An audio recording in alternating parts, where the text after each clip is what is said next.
तो आज हम कश्मीर के प्राचीन और पौराणिक इतिहास के बारे में जानेंगे, जो शायद ही आप लोगों को पता होगा या शायद ही आप लोगों ने सुना होगा। तो चलिए आज के इस वीडियो में हम कश्मीर के इतिहास के बारे में जानते हैं, जो कि प्राचीन होने वाली है। कहते हैं कश्मीर भारत का सबसे प्राचीन जनपद है या फिर राज्य। जम्मू और कश्मीर का उल्लेख महाभारत में भी मिलता है। हाल में अखनूर से प्राप्त हड़प्पा कालीन अवशेषों तथा मौर्य कुषाण और गुप्त काल की कलाकृतियों से जम्मू के प्राचीन इतिहास का पता चला है। कहते हैं इस संपूर्ण क्षेत्र पर सबसे पहले जम्बू द्वीप के राजा अग्निघ्र का राज था।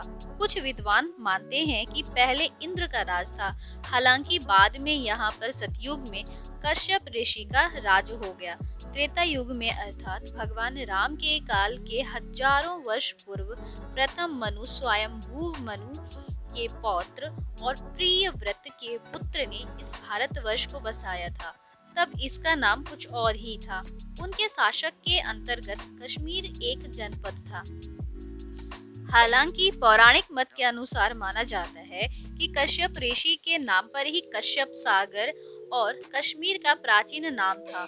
शोधकर्ताओं के अनुसार कैस्पियन सागर यानी कि कश्यप सागर से लेकर कश्मीर तक ऋषि कश्यप के कुल के लोगों का राज फैला हुआ था।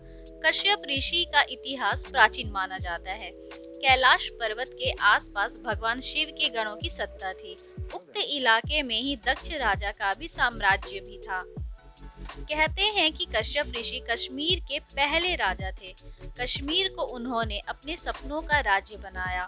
उनकी एक पत्नी कद्रू के गर्भ से नागों की उत्पत्ति हुई, जिनमें प्रमुख 8 नाग थे: अनंत, वासुकी, तक्षक, करकोटक, पद्म, महापद्म, शंख और कुलिक।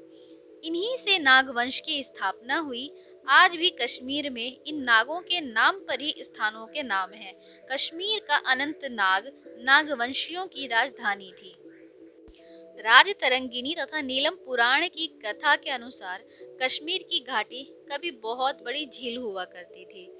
कश्यप ऋषि ने यहाँ से पानी निकाल लिया और इसे मनोरम प्राकृतिक स्थल में बदल दिया। इस तरह कश्मीर की घाटी अस्तित्व में आई।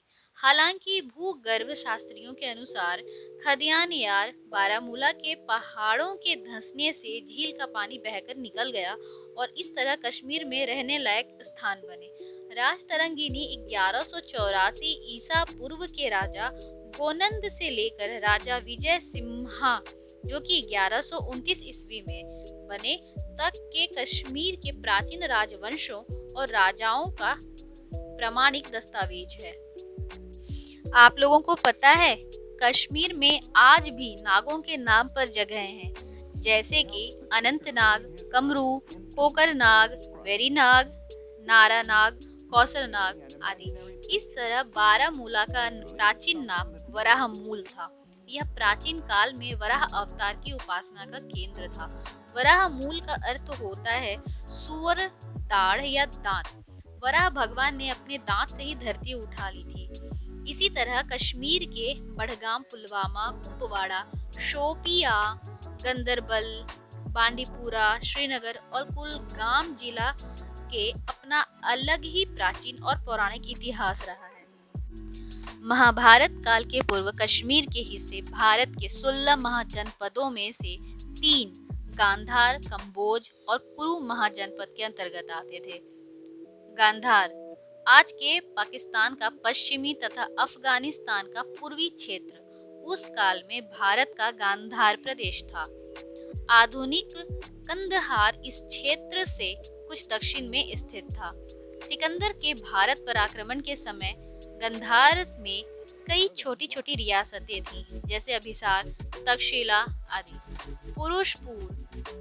पुरुषपुर तथा तक्षशिला इसकी राजधानी थी। इसका अस्तित्व 600 ईसा पूर्व से 11वीं सदी तक रहा। उल्लेखनीय है कि सभा पर्व महाभारत में अभिसारी नामक नगर का उल्लेख मिलता है, जो चिनाब नदी के पश्चिम में पूंछ, राजौरी और भीमबर की पहाड़ियों में स्थित था। तो चलिए अब कंबोज के बारे में बात करते हैं। कम्बोज महाजनपद का विस्तार कश्मीर के हिंदू कुश तक था। इसके दो प्रमुख नगर थे, राजपुर और नंदीपुर। राजपुर को आजकल राजौरी कहा जाता है। पाकिस्तान का हजारा जिला भी कम्बोज के अंतर्गत ही था। वाल्मीकि रामायण के अनुसार कम्बोज वाल्हीक और वनायु देश के पास स्थित है। आधुनिक मान्यता के अनुसार कश्मीर के राजौरी से तजाकिस्तान तक का हिस्सा कम्बोज था, जिसमें आज का पामीर का पठार और बदख्शां भी है। बदख्शां अफगानिस्तान में हिंदू कुश पर्वत का निकटवर्ती प्रदेश है और पामीर का पठार हिंदू कुश और हिमालय की पहाड़ियों के बीच का स्थान है।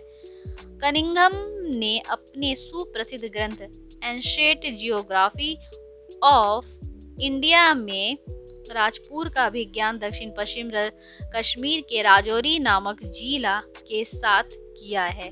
यहाँ नंदी नगर नामक एक और प्रसिद्ध नगर था। सिकंदर के आक्रमण के समय कम्बोज प्रदेश की सीमा के अंतर्गत ओरछा और अभिसार नामक छोटे छोटे राज्य बसे हुए थे, जिन स्थानों के नाम आजकल काबुल, कंधार, बल्ख, वाखान, वगराम, पामीर, बदख्शां, पेशावर, स्वात, चारसद्दा आदि हैं। इन्हें संस्कृत और प्राकृतिक पाली साहित्य में क्रमशः कुंभा या कुहका, गंधार, बाल्हिक, वकाना, कपीशा, मेरू, कम्बोज, पुरुषपुर जिसे हम पेशावर भी कहते हैं, सुवास्तु,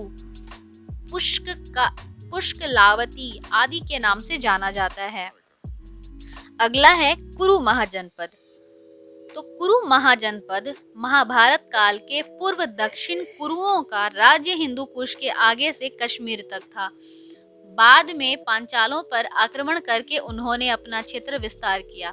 महाभारत काल में कुरुओं का क्षेत्र था मेरठ और थानेश्वर के आसपास क्षेत्र और राजधानी थी पहले हस्तिनापुर और बाद में इंद्रप्रस्थ।